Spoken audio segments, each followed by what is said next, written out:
Praise the Lord, everyone. Today is December 23, 2024, as I share my video journal for today.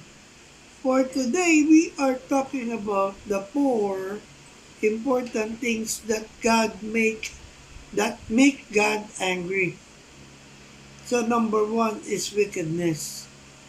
Wickedness, as in Romans chapter 1 verse 18, for the Bible said, "For the wrath of God is revealed from heaven against all ungodliness and unrighteousness of men, who hold the truth in unrighteousness." Amen. So wickedness leads to harmful actions and deceit, which disrupts the harmony of intents of for humanity.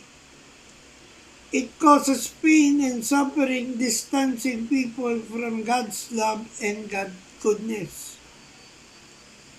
That's why in Ephesians chapter 5, verse 11, for the Bible said, "And have no fellowship with the unfruitful works of darkness, but rather reprove them." Amen. The second one is idolatry. Idolatry is the one that the Lord told King Solomon not to worship other gods. But Solomon did it anyway, which made God mad.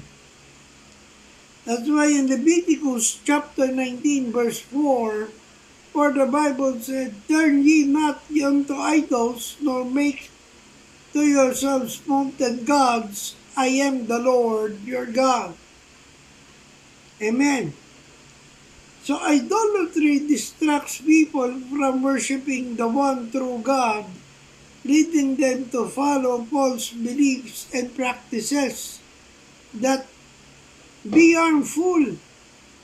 It breaks the special relationship between God and His followers. That's why in 1 Corinthians chapter 10 verse 14, for the Bible said, "Wherefore, my dearly beloved, flee from idolatry." Amen. So the third one is dishonesty. Dishonesty is the one he dislikes those who cheat, but is happy with those who are honest. Dishonesty erodes trust among people, leading to a society where deceit, corruption, and thrive.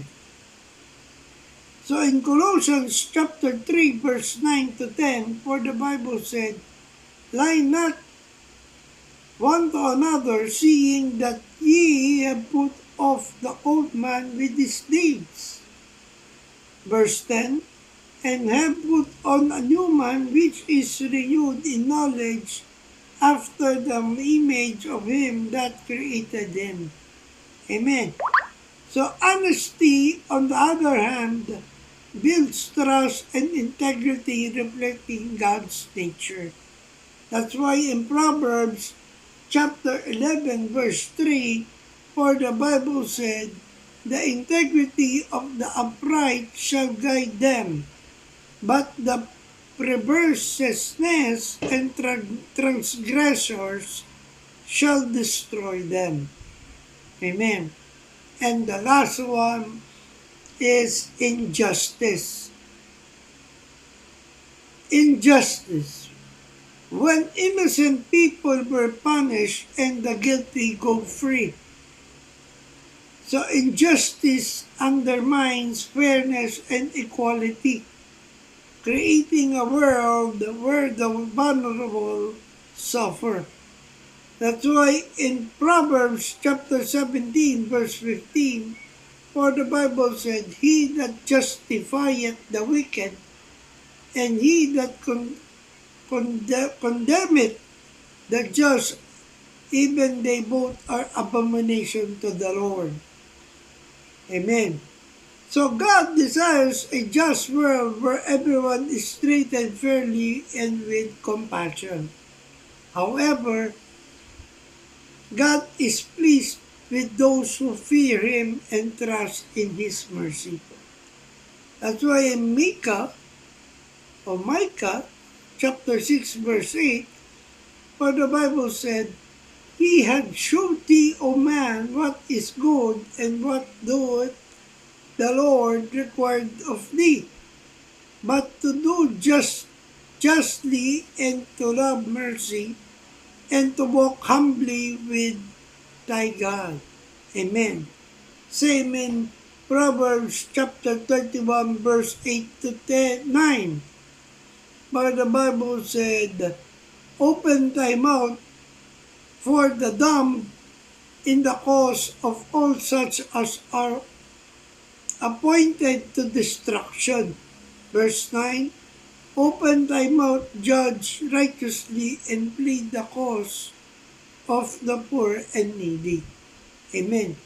So, in every aspect of life, we must always apply the rules of being righteous and to judge fairly. Never do it for the unjust. Always be fair because God wants us to be treated us as equals. So avoid these 4 things that make God angry. So I hope I have inspired you with this video journal of mine. Remember, we are on a mission. Keep the fire burning, for we live to serve God. Stay safe and God bless everyone. Good morning.